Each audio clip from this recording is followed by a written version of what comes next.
नमस्कार सभी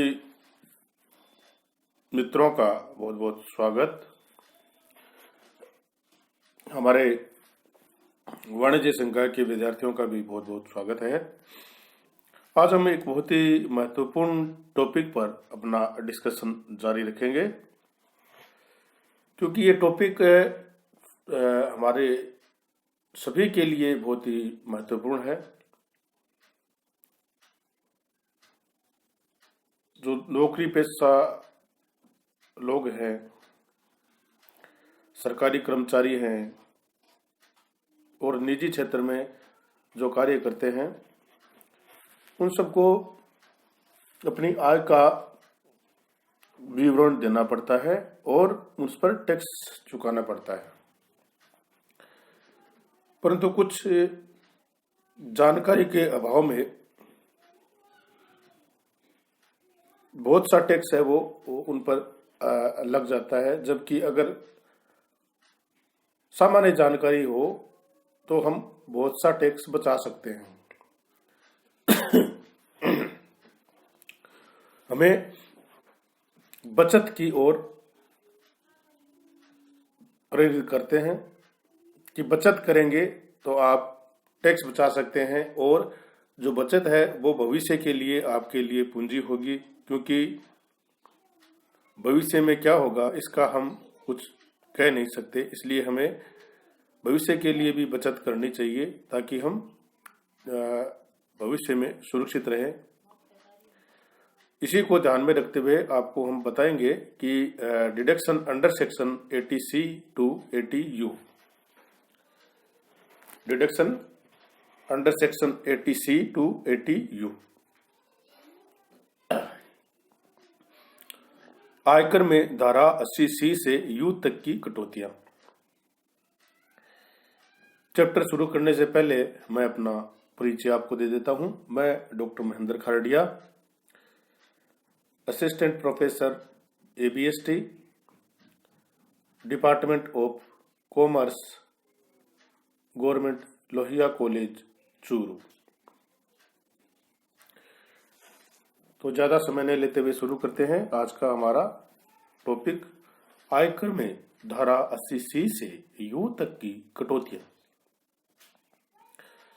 करदाता की सकल कुल आय का निर्धारण आयकर अधिनियम के प्रावधानों के तहत किया जाता है। करदाता की जो ग्रॉस टोटल इनकम है उसका निर्धारण है वो आयकर अधिनियम के प्रावधानों के तहत किया जाता है। ग्रॉस कुल आय, ग्रॉस सकल कुल आय ग्रॉस टोटल इनकम में से धारा 80C से धारा 80U तक की जो कटौतियां हैं उनको घटाया जाता है, और इन कटौतियों को घटाने के बाद जो आय शेष रहती है वह करदाता की कुल आय होती है। सकल कुल आय में से कटौती घटाते हैं तो कुल आय शेष रह जाती है। कटौतियों के संबंध में नियम। धारा 80 में वर्णित कटौतियों का योग किसी भी दशा में करदाता की सकल कुल आय, जिसमें ये शामिल है: दीर्घकालीन पूंजी लाभ, 1 अक्टूबर 2008 के पश्चात बेचे गए अंशों पर अल्पकालीन पूंजी लाभ पर प्रतिभूति हस्तांतरण कर लगा हो तथा जिस धारा पर 111A के तहत कर लगाया गया है, आकस्मिक आयों व GDR की आय को छोड़ते हुए से अधिक नहीं हो सकती। इन सब को छोड़ने के बाद जो आय शेष रहती है उस आय से अधिक आप कटौती की छूट प्रदान नहीं कर सकते हैं। निम्नलिखित जो इनकम्स हैं में धारा 80C से U तक की कटौती नहीं दी जाएगी, चाहे वह सकल कुल आय में शामिल हो या उसका हिस्सा हो। सभी प्रकार के दीर्घकालीन पूंजी लाभ, मान्यता प्राप्त स्टॉक एक्सचेंज के माध्यम से समता अंश व क्षमता उन्मुखी की कोष यूनिट्स के हस्तांतरण से अल्पकालीन पूंजी लाभों अर्थात धारा 111A के अंतर्गत अल्पकालीन पूंजी लाभ और कैजुअल इनकम। धारा 115A, 115AB, 115AC, 115AC-A, 115AD व 115D से संबंधित इनकम्स। दूसरे शब्दों में सकल कुल आय में से धारा 80C से यू के अंतर्गत कटौती प्रदान करने के पश्चात शेष राशि जो है वो SAD के योग से अधिक नहीं होनी चाहिए। किसी विशिष्ट आय पर मिलने वाली कटौती की राशि उसी विशिष्ट आय जिस सकल कुल आय में से शामिल किया गया से अधिक नहीं हो सकती। अगर आप विशिष्ट कोई आय आपको मिली है तो उसकी कटौती जितनी इनकम आपने कुल आय में शामिल की है उस इनकम से ज्यादा छूट आप इसको प्रदान नहीं कर सकते हैं। अब देखिए ये है आपकी जो छूट आपको मिलती है 80C से लेकर U तक, और हमने महत्वपूर्ण जो छूट आपको मिलती हैं उनके बारे में ही बातचीत की गई है। नंबर 1 है investment and deposit under section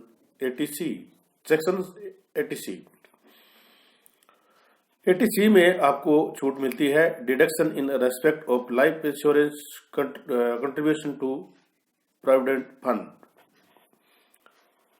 80C में अगर आपने इन्वेस्टमेंट किया है, कहीं आपने डिपॉजिट किया है तो उसके संबंध में आपको ये छूट मिलती है। एक बात ध्यान में रखने वाली ये है कि ये छूट केवल व्यष्टि करदाता और हिंदू अविभाजित परिवार को ही मिलती है। बाकी कंपनी और फर्म उनको ये छूट नहीं मिलती है, और इस छूट की वो लिमिटेशन है वो आपकी 1,50,000 तक की है, पर 1,50,000 से अधिक आपको इसमें छूट नहीं मिलती है, जिसमें 80CCD1 को सम्मिलित करना है और सम्मिलित करते हुए 1,50,000 तक ही आपको ये छूट मिलेगी, जिसमें आपको जीवन बीमा प्रीमियम में आपने कोई इन्वेस्टमेंट किया है, भविष्य निधि में किया है, ऋण पत्रों अंशों में कोई आपने इन्वेस्टमेंट किया है उस पर छूट मिल जाएगी। PPF में अगर आपने कोई इन्वेस्टमेंट किया है उसकी छूट मिल जाएगी।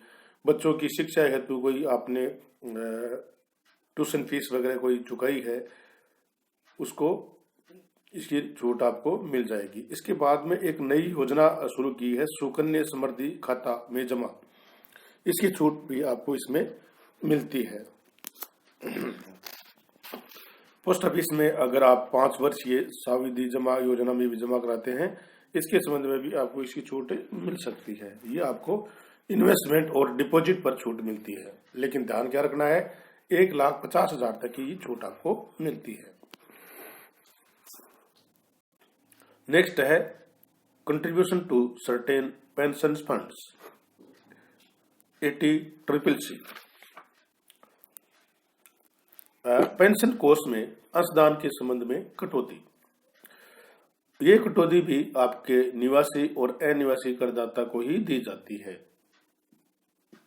यदि करदाता ने गत वर्ष में अपनी कर योग्य आय में से भारतीय जीवन बीमा निगम LIC या किसी भी बीमा कंपनी जो कि बीमा नियम व विकास प्राधिकरण से मान्यता प्राप्त है कि वार्षिकी योजना में पेंशन प्राप्त करने के उद्देश्य से कोई आपने अंशदान किया है तो इसकी छूट आपको मिल जाएगी। इसकी कटौती की राशि भुगतान के लिए की गई अंशदान की वास्तविक राशि या 1 लाख, दोनों में से जो कम है वो छूट आपको इसमें मिल जाएगी। थर्ड है contribution of new pension scheme 80CCD। केंद्र सरकार की नई पेंशन योजना में अंशदान। इसमें आपको 80CCD1, 80CCD2 और 80CCD1B 3 छूट मिलती है, लेकिन इसमें आपको शामिल कौन सा करना है, 80 CCD 1 को ही शामिल करना है। इसके अतिरिक्त जो छूटें हैं इनको आपको मैं अलग से बताऊंगा। इसमें आपको क्या है, कर्मचारी का जो अंशदान है उसको 80 CCD 1 के तहत आपको छूट इसमें मिल सकती है, और इसमें अंशदान की जो राशि होगी वो अधिकतम मूल वेतन और महंगाई भत्ते की 10% से अधिक नहीं होगी। लेकिन केंद्र सरकार के जो कर्मचारी हैं उनको ये छूट 14% तक प्रदान की जाएगी, और ये कटौती भी आपकी 1,50,000 के अंतर प्राप्त की जा सकती है। इससे ज्यादा आपको छूट इसमें नहीं मिलती है। अब बात करते हैं 80 CCD 2 की। ये आपके नियोक्ता के अंशदान की कटौती है, और नियोक्ता के अंशदान की कटौती आपको तभी मिलेगी जब आपने नियोक्ता के अंशदान को पहले अपनी जो ग्रॉस टोटल इनकम है उसमें आपने ऐड किया है। फिर आपको डिडक्शन तभी मिलेगा जब आपने ग्रॉस टोटल इनकम में इनकी अंशदान की राशि को शामिल कर लिया है। और 50,000 रुपए की अतिरिक्त छूट आपको 80 CCD AB में मिल जाएगी। इस पर 1,50,000 रुपए की जो लिमिटेशन है वो लागू आपकी नहीं होगी, इसकी छूट आपको अतिरिक्त मिलेगी। नेक्स्ट है payment of medical insurance premium, prevent health checkup and medical expenses on senior citizen 80D।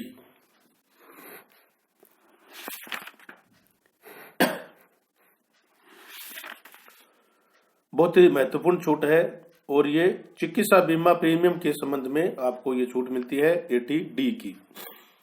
और ये छूट भी हमारे वेस्टी करदाता और हिंदू अविभाजित परिवार को ही मिलती है।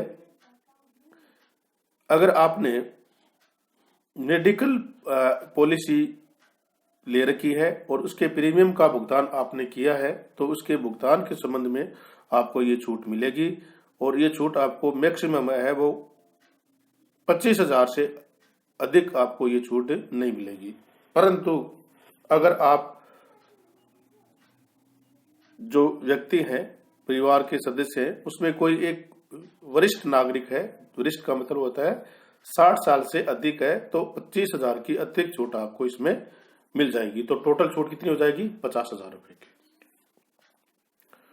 नेक्स्ट देखिए, medical treatment of handicapped dependent and amount deposit for maintenance of handicapped dependents 80DD।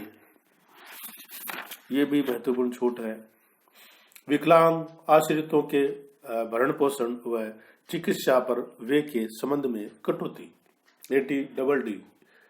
ये छूट भी केवल वेस्टी और हिंदू अविभाजित परिवार को मिलती है। इसमें आपको अधिकतम 75,000 रुपए तक की छूट आपको इसमें मिल सकती है,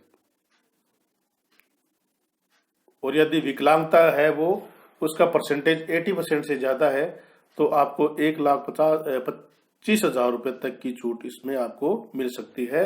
कि विकलांग के जो आश्रित हैं, विकलांग हैं, उनके भरण पोषण, उनकी मेडिकल ट्रीटमेंट्स के लिए अगर आप कोई एक्सपेंसेस वे खर्चा करते हैं तो इसके संबंध में आपको ये छूट मिल सकती है। इसके साथ हिंदू अविभाजित परिवार का मतलब होता है संयुक्त परिवार, जिसमें हमारे रिश्तेदार होते हैं, पत्नी, बच्चे, माता पिता, भाई बहन, सबको मिलाकर जो जॉइंट फैमिली जिसको बोलते हैं वो होता है हिंदू अविभाजित परिवार। इसके बाद है expenses on medical treatment of certain disease. ये भी मेडिकल से संबंधित आपके उपचार, जो कई प्रकार के डिजीज हैं उनके संबंध में अगर आप छूट प्राप्त करना चाहते हैं तो आपको छूट मिलेगी 80DD। इसमें 11 प्रकार के डिजीज को शामिल किया गया है, जैसे उदाहरण के लिए आपको कैंसर है, एड्स है, और अभी कोरोना को इसमें शामिल कर लिया गया है। तो इसके संबंध में अगर आप छूट प्राप्त करना चाहते हैं तो आपको छूट 80DD में मिलेगी। और वास्तविक जो आपने व्यय किया है वो राशि आपको इसमें छूट मिल जाएगी। 60 वर्ष से अधिक उम्र है तो आपको 1 लाख रुपए या वास्तव में व्यय की गई राशि को घटा दिया जाएगा और शेष राशि इस धारा के अंतर्गत कटौती होगी। प्राप्त राशि को 40,000 रुपए या 1 लाख या वास्तविक राशि में से घटा दिया जाएगा और शेष राशि आपके लिए कर योग्य होगी।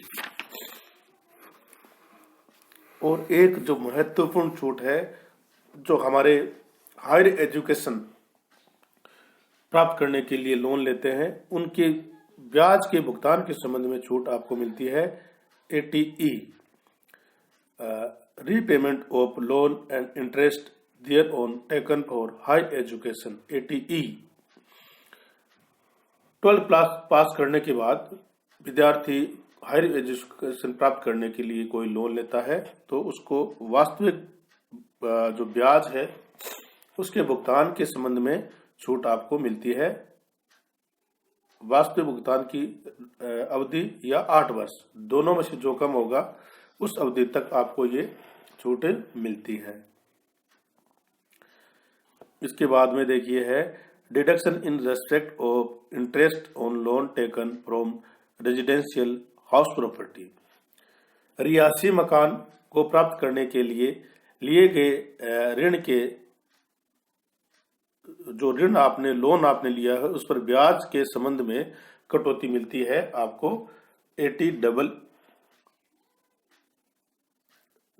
आपको मिलती है ATEEA।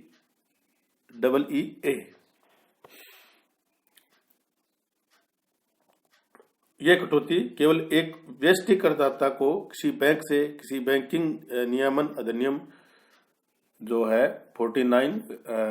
1949 बैंकिंग रेगुलेटिंग एक्ट 1949 लागू हो, किसी आवासीय कंपनी से, हाउसिंग फाइनेंस कंपनी से भी आपने कोई लोन ले रखा है तो इसके संबंध में आपको छूट मिलेगी और ये अधिकतम आपको 2 लाख रुपए तक के छूट आपको इसमें मिल जाएगी।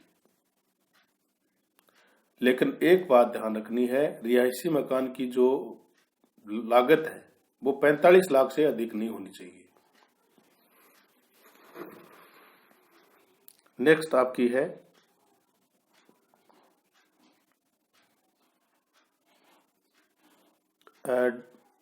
Deduction under section deduction in respect of interest on loan taken for purchase of electric vehicle. बिजली से चलने वाले वाहन को क्रय करने के लिए आपने कोई ऋण लिया है तो उसके ब्याज के भुगतान के संबंध में ATEEB के तहत आपको छूट मिलेगी और ये कटौती 1/4/2019 से 31/3/2023 के मध्य किसी वित्तीय संस्था से आपने कोई ऋण लिया है तो इसके संबंध में आपको ये छूट मिलेगी। राशि कितनी होगी? दे ब्याज की राशि या 1,50,000, दोनों में से जो कम होगा उसकी छूट आपको इसके तहत मिल जाएगी।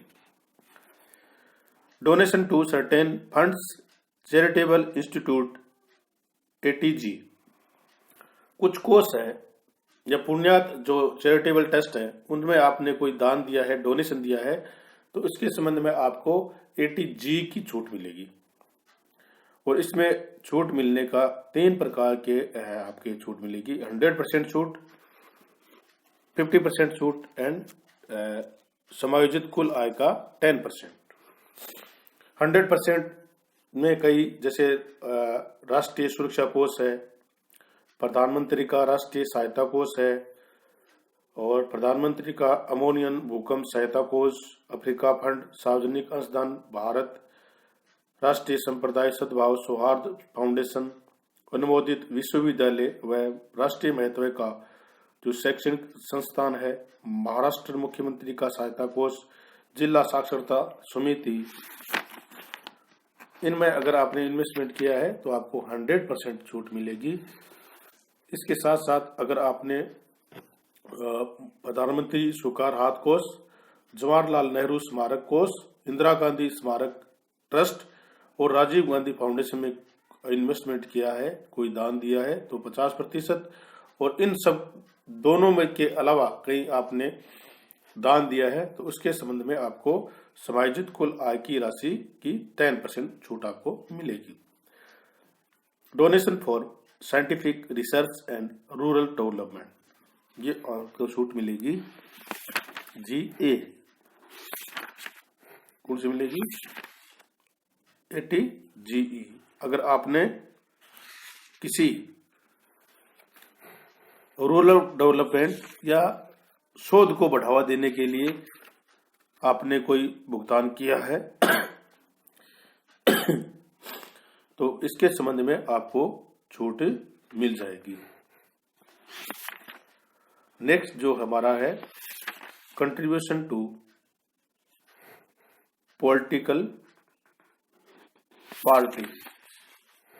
अगर आपने राजनीतिक जो पार्टियां होती हैं उनको छूट दी है, उनको अगर आपने कोई चंदा प्रदान किया है तो इसके संबंध में आपको ये छूट मिल जाएगी।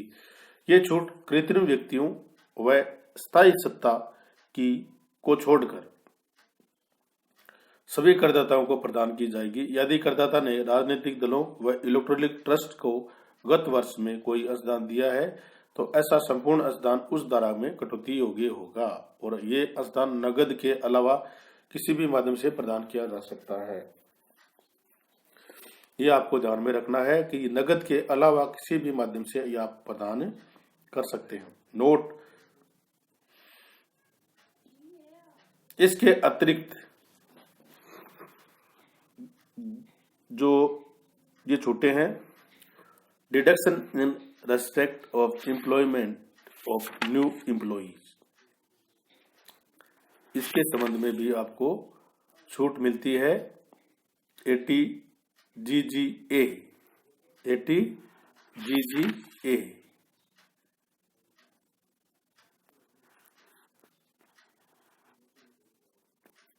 इसके अतिरिक्त नेक्स्ट जो छूट है वो है deduction in respect of certain income of offshore banking units. इसमें आपको 80 LA के तहत छूट मिलती है। समुद्री किनारे पर स्थित बैंक की कुछ आयों पर कटौती। समुद्र के किनारे कोई बैंकिंग संस्थान सुमित है तो उसके संबंध में आपको ये छूट मिलती है और ये प्रथम 5 वर्ष में 100% छूट है और नेक्स्ट 5 वर्ष में 50% आपको ये छूट मिल सकती है। नेक्स्ट देखिए जो बहुत ही महत्वपूर्ण है,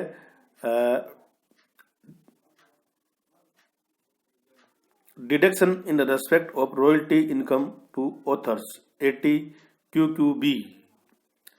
रॉयल्टी मिलती है, जो लेखक हैं उनको ये रॉयल्टी मिलती है। जैसे कॉलेज के हमारे लेक्चर्स हैं और जो बुक्स वगैरह लिखते हैं उनको ये रॉयल्टी के जो राशि प्राप्त होती है उस पर अधिकतम पुस्तक जो मूल्य होता है उसके 15% के आधार पर रॉयल्टी आपकी राशि प्राप्त होती है और ये समस्त योग अथवा 3 लाख रुपए दोनों में से जो कम है उस पर छूट आपको प्रदान की जाएगी। और एक छूट जो आयकर दाता है उनके लिए महत्वपूर्ण है वो है deduction in respect of interest on saving bank account 80 TTA। अगर आपने बचत खातों में इन्वेस्टमेंट किया है, राशि जमा कराई है तो प्राप्त जो ब्याज है उसके संबंध में आपको ये कटौती मिलती है और ये राशि आपकी अधिकतम होगी 20% की। 20% की राशि की छूट आपको इसमें 10,000 रुपए की राशि की छूट आपको इसमें मिल सकती है। इन्वेस्टमेंट आप कहाँ कर सकते हैं? बैंक में कर सकते हैं, पोस्ट ऑफिस में कर सकते हैं और सहकारी समिति जो बैंकिंग कार्य में संलग्न हो उसमें आप इसमें इन्वेस्टमेंट कर सकते हैं। नेक्स्ट है deduction in respect of interest on deposit with bank post office to senior citizen. जो हमारे सीनियर सिटीजन हैं उनकी दशा में जमा ब्याज के संबंध में कटौती 80TTB के तहत मिलेगी और ये ब्याज की राशि या 50,000 दोनों में से जो कम होगा उसकी छूट आपको इसके तहत मिल जाएगी। और नेक्स्ट है deduction in case of pension with disability. Disability शारीरिक रूप से अयोग्य व्यक्तियों की कटौती। शारीरिक रूप से जो व्यक्ति है उसमें कमियां हैं, जैसे अंधापन है, कम दिखाई देता है, बहरापन है, पागलपन है, दिमाग की कोई बीमारी है या गति संबंधी कोई विकलांगता है, तो उसके संबंध में ये छूट आपको 80U के तहत मिलती है। विकलांगता का या जो डिसेबिलिटी है वो 40% या अधिक, किंतु 80% से कम है तो 75,000 रुपये, और यदि 80% से अधिक है तो आपको 1,25,000 रुपये तक की छूट इसमें आपको प्राप्त हो सकती है। तो इस प्रकार की जो ये कटौतियां हैं, इन कटौतियों के बारे में अगर हम सामान्य रूप से जानकारी रखेंगे तो बहुत सा टैक्स है वो हम बचा सकते हैं। और ये मैंने आपको पहले बता दिया था कि हमारी ग्रोस जो टोटल इनकम है उसमें से अगर हमने कटौतियों को घटा दिया तो हमारी टोटल इनकम आएगी, जिसे हम टैक्सेबल इनकम भी कहते हैं। आप सभी मित्रों का, विद्यार्थियों का जो हमारा चैनल लाइक कर रहे हैं उन सब का बहुत बहुत धन्यवाद। Thank you. आप यूं ही जुड़े रहिए।